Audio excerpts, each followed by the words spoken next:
Olá, alunos! Eu sou o professor Expedito Pires, professor de matemática, e o nosso tema da aula de hoje é dízima periódica 1.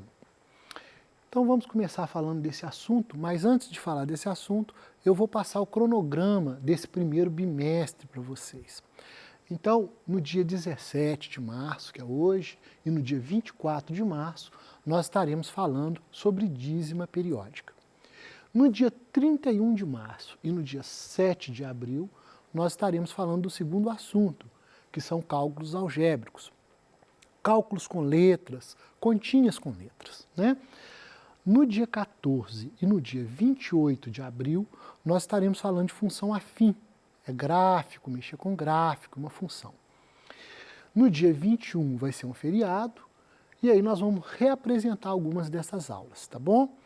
Agora, no dia 5 de maio, nós teremos áreas de figuras planas. Então, nós vamos discutir aí um pouquinho de geometria. Então, essa vai ser a divisão do bimestre, né? Aí no PET está dividido por semana, aqui nós estamos dividindo por assunto. Então, cada semana aí é um assunto, né? Então, nas duas primeiras semanas aqui, nas duas primeiras semanas, nós vamos estar falando de dízima periódica. Tá ok? Corresponde à primeira semana do PET, mas aqui são 2 semanas. Nós vamos fazer em 2 aulas. Então vamos para a aula de hoje, que é a dízima periódica, a primeira parte da dízima periódica. Vamos começar falando primeiro de número racional. O que é um número racional e como que ele pode aparecer para você? Ele aparece da seguinte forma: numerador, denominador, fração, né? Uma fração. Então uma fração é um número racional. Uma outra forma que ele aparece é como número decimal, é aqueles númerozinhos com vírgula, tá? Lembrando que na fração você não pode ter o denominador, ou seja, o número aqui embaixo, não pode ser 0, tá certo? Mas e a dízima? Onde que entra a dízima aí? Vamos ter um pouquinho de calma e vamos lembrar mais um pouquinho sobre fração. Alguns exemplos. Como eu divido 1 por 2? Vamos lembrar disso aí. Eu sei que você já sabe, mas vamos lembrar. Então, 1 dividido por 2. Como eu faço essa conta? Primeiro, eu verifico se o 1 é possível dividir por 2. Neste caso, não é, porque é menor. Então, eu coloco 0 e coloco vírgula, apenas a vírgula. E eu vou completar com um 0 aqui, para não ficar desmembrado, não é?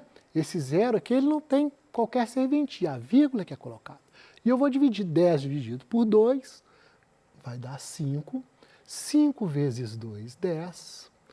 Faço a subtração, 10 menos 10, 0. Então o resto é 0, acabou a divisão.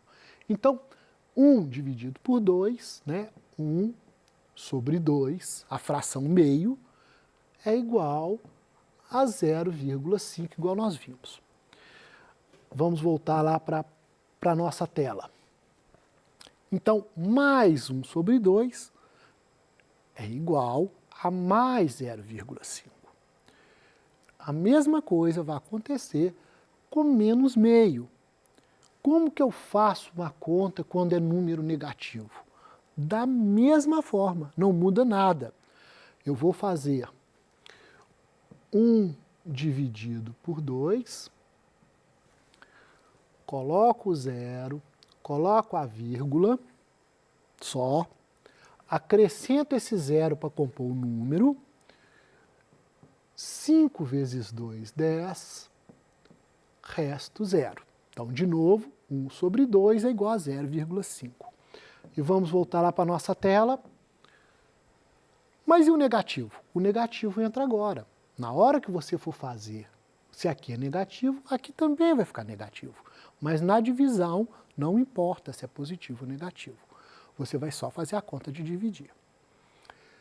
Outro exemplo, quando o numerador é maior do que o denominador. É o mesmo exemplo, só que aqui é menor e aqui é maior. Como eu faço a conta? Bem próximo do outro exemplo. Vamos ver. Então, eu tenho 6 quintos, ou seja, 6 dividido por 5, e eu vou verificar se o 6 é maior. O 6 é maior, então aqui não tem vírgula. Aqui eu vou fazer a conta normal. 6 dividido por 5, 1. 1 vezes 5, 5.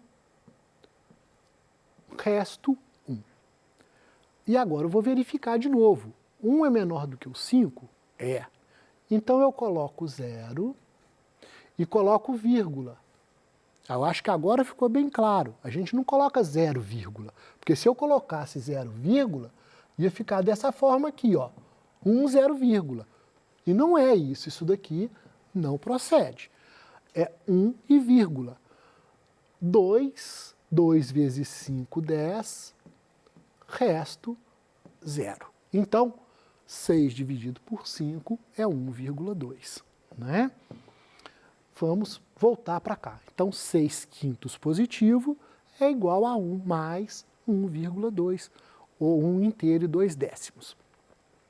Mesma coisa para o negativo, e dessa vez eu não vou repetir a conta, acho que você já entendeu como divide. Então, 6 dividido por 5 dá 1,2, e como está negativo, permanece o negativo. Vamos passar para um próximo exemplo agora, falando sobre a dízima. Lembra que o assunto da aula de hoje é dízima periódica. Mas para chegar na dízima eu precisava te mostrar primeiro como fazer a divisão, né? Então vamos agora lembrar como que faz essa divisão aqui de dízima. O que quer dizer dízima periódica? Significa que um número vai repetir, ó. Um número vai repetir, ou 2 algarismos vão repetir, né? 2 algarismos, 3 algarismos, 4 algarismos, vai repetir alguma coisa dentro do número. Isso aqui quer dizer dízima periódica. E como que a gente procede nessa divisão? Da mesma forma da outra, só que agora nós temos que achar quem repete. Então eu vou fazer com um algarismo para você entender. Então vamos lá, 1 dividido por 3. Se você tiver uma folha em casa, tenta fazer, faça antes de mim. Se não der tempo nessa, na próxima operação faça. Pega uma folhinha de papel, faça a conta aí comigo. Então vamos lá, ó. 1 dividido por 3, 1/3. 1 é menor do que 3. Então eu coloco 0, coloco vírgula. Neste caso, como não tem número na frente, eu completo com 0. 10 dividido por 3, 3. 3 vezes 3, 9. Resto, 1. Não terminei. Vou fazer a conta de novo. Coloco 0, coloco vírgula. Mas a vírgula já está aqui, eu não vou pôr outra. Então, 10 dividido por 3, 3. 3 vezes 3, 9. 10 menos 9, 1. Não acabou. Coloco 0.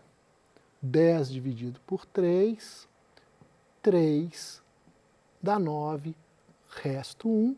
E eu percebo que o 3 está repetindo. Com isso, eu coloco 3 pontinhos. Só isto. E a conta está terminada.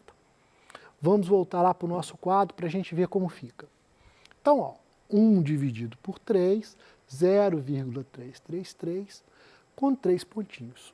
Ou você pode colocar 0,3 com essa barra aqui em cima. Tá vendo?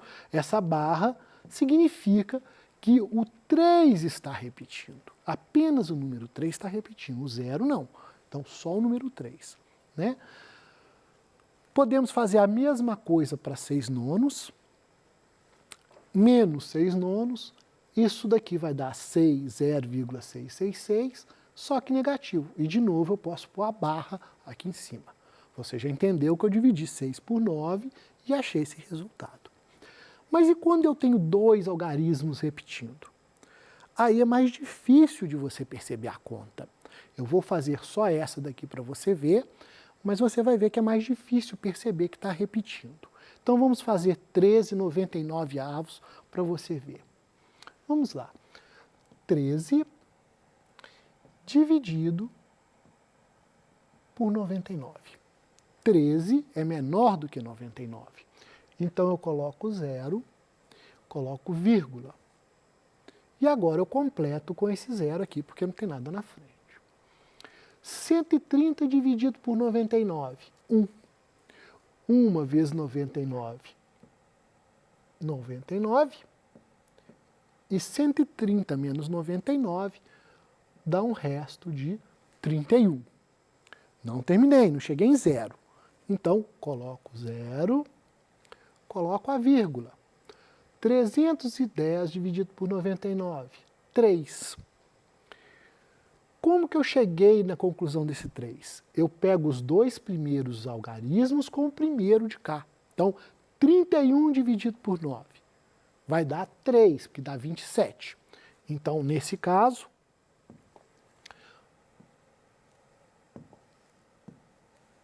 não tá pagando. Nesse caso aqui, nós vamos fazer, então, 310 por 99 dá 3, 3 vezes 9, 27. Vão 2. 3 vezes 9, 27, com 2, 29.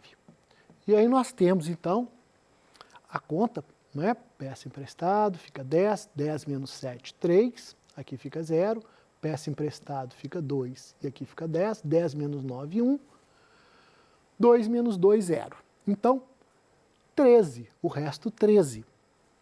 Não dá para dividir, coloca 0, e aí começa tudo de novo. 1 vai dar 99, 99, sobra 31. Coloca 0, coloca o 3, dá 297, sobra 13. E assim por diante. Então, é difícil perceber que o 13 está repetindo, mas você consegue perceber isso. Então, 0,13, 13, 13, 3 pontinhos. Vamos voltar para o nosso quadro. Vamos ter que, então, 0,13 dízima periódica no 13. Tá bem? A mesma coisa vai acontecer aqui no 185 por 99.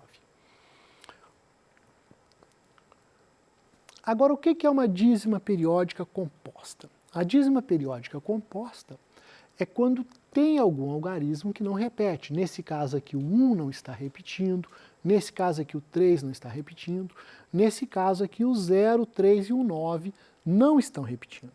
Então, composto é quando você tem uma parte que repete e uma parte que não repete. E para fazer a marcação é a mesma coisa. O 1 não repete, a barra está só em cima do 8. O 3 não repete, a barra está só em cima do 5. Significa que só o 5 aqui repete. E por fim, o 0, 3 e o 9 estão aqui, e só o 4 que repete, então só o 4 ganha a barra.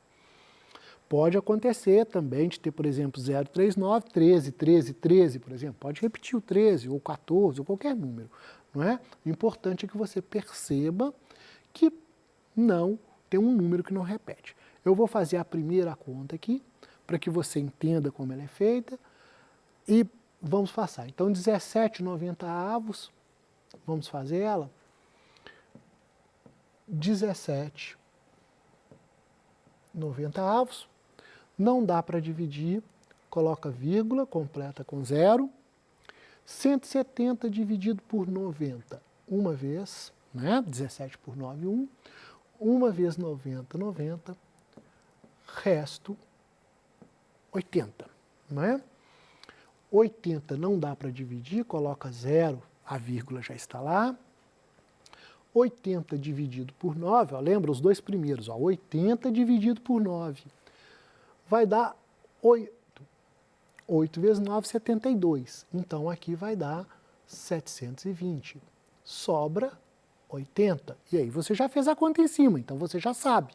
Então, 0, 8, 720, 80. De novo, você já viu que o 8 vai repetir 3 vezes. Então, 1,888. Ok? Você já aprendeu a fazer as duas contas, aqui repete, aqui não repete. E esses daqui são os resultados possíveis. Tá bom? Então, você sabe o que é uma dízima periódica simples, o que é uma dízima periódica composta. Vamos lembrar? Dízima periódica simples. Eu tenho só a parte que repete, 0,3, por exemplo. Dízima periódica composta. Tem uma parte que não repete. Por exemplo, 0,13, onde só o 3 repete. Então, essa de baixo é composta, essa de cima é simples, porque não aparece nenhum número aqui. Ok? Vamos passar para para agora uma representação em uma reta numerada. O que quer dizer isso? A reta, nós vamos contar os passos. Então, por exemplo, eu vou dar 1 passo, 2 passos, 3 passos, ou para esse sentido, ou no sentido contrário. Eu posso estar dando para o outro lado, por exemplo, 1 passo, 2 passos, 3 passos. Isso é que a reta numerada faz. Então, é como se você estivesse dando passo. Quando a gente olha o espaço entre um número e outro. A gente olha o espaço entre um número e outro. Então, aqui é um espaço. Daqui do 0 até aqui, no 2, significa que tem 2 espaços. E não que eu esteja contando risco. Eu não estou contando risco. 1 risco, 2 riscos. Não é isso. Eu estou contando um espaço. Por isso tem a necessidade do 0. Porque é a partir do 0 que eu vou começar a contar espaço. Então, aqui tem um espaço, daqui até aqui tem 2 espaços, daqui até aqui tem 3 espaços e não 3 riscos. A gente não conta risco. Entendendo isso, vai ficar fácil de você entender isso aqui agora. Vamos começar de novo, sem as dízimas. 2/5 é 0,4. Você já sabe como eu achei isso. Dividindo 2 por 5, não é mesmo? Onde está esse número? Ele está antes do 1, porque tem um 0. Então ele vai estar aqui, ó, 0,4 é sinal que eu quase cheguei na metade. Quase, mas não cheguei na metade. Então 0,4. E onde está um número negativo, menos 2,8? É aquilo que eu disse. Se por um lado você está dando um passo, o outro lado significa que você está voltando. Então, ó, 1 passo, 2 passos, 3 passos. Eu estou indo nesse sentido. Mas se eu quiser voltar, então a partir daqui eu vou voltar, não é? 1 passo, 2 passos, 3 passos. Então, menos 2,8 significa que eu estava aqui e eu vou andar 1 espaço, 2 espaços, até aqui. Então eu vou chegar pertinho do 3, ó, 2,8, negativo. Ok? Isso é representação na reta numérica de um número comum. Agora, como que eu faço com a dízima, que é o nosso assunto hoje, né? A dízima eu vou ter que aproximar. Não tem como marcar exatamente naquele lugarzinho, aquele tanto de número, né? Mesmo porque é infinito. Então eu vou aproximar. Agora você está entendendo a utilidade da barra. 0,1, 0,2, 0,3, 0,4. Tudo antes do 1. Então eu vou ter aqui, ó, 0,1, 0,2, 0,3, 0,4, 0,5, 0,6, 0,7, 0,8, 0,9 e o número 2. Não é? Então, para eu marcar 0,1, ou para você marcar aí no seu caderno 0,1, você vai marcar o 0,1 aqui. E vai colocar a fração, né? 1 nono, ok? Então aqui está a fração 1 nono. Aqui do ladinho vai estar a fração 2 nonos, a 3 nonos e a 4 nonos, não é? Podemos então, agora que a gente já entendeu isso, pensar na dízima composta. Como que a gente representa uma dízima composta na reta? Da mesma forma, nós vamos aproximar. Só que aqui nós temos um problema, que é o 0,3 aqui e 0,3 aqui. Mas preste atenção, aqui eu arredondei 0,2777 para 3. E aqui eu arredondei 0,32777 para 3 também. Mas por que eu fiz isso? Porque todos dois estão muito próximos, bem pertinho do 0,3. Só que um está um pouquinho antes aqui, que eu não consigo nem marcar, e o outro está um pouquinho depois. Aqui eu já pus muito longe, mas elas estão muito perto. Só a grossura dessa caneta já é o suficiente para você entender. Então, na aula de hoje, eu espero que você tenha aprendido o que é dízima periódica simples, o que é dízima periódica composta, como marcar a dízima simples na reta e a dízima periódica composta também na reta. Uma boa semana para você, estude, tem outros exemplos aqui, procure fazer esses exemplos, tá bem? E até a próxima aula, boa semana.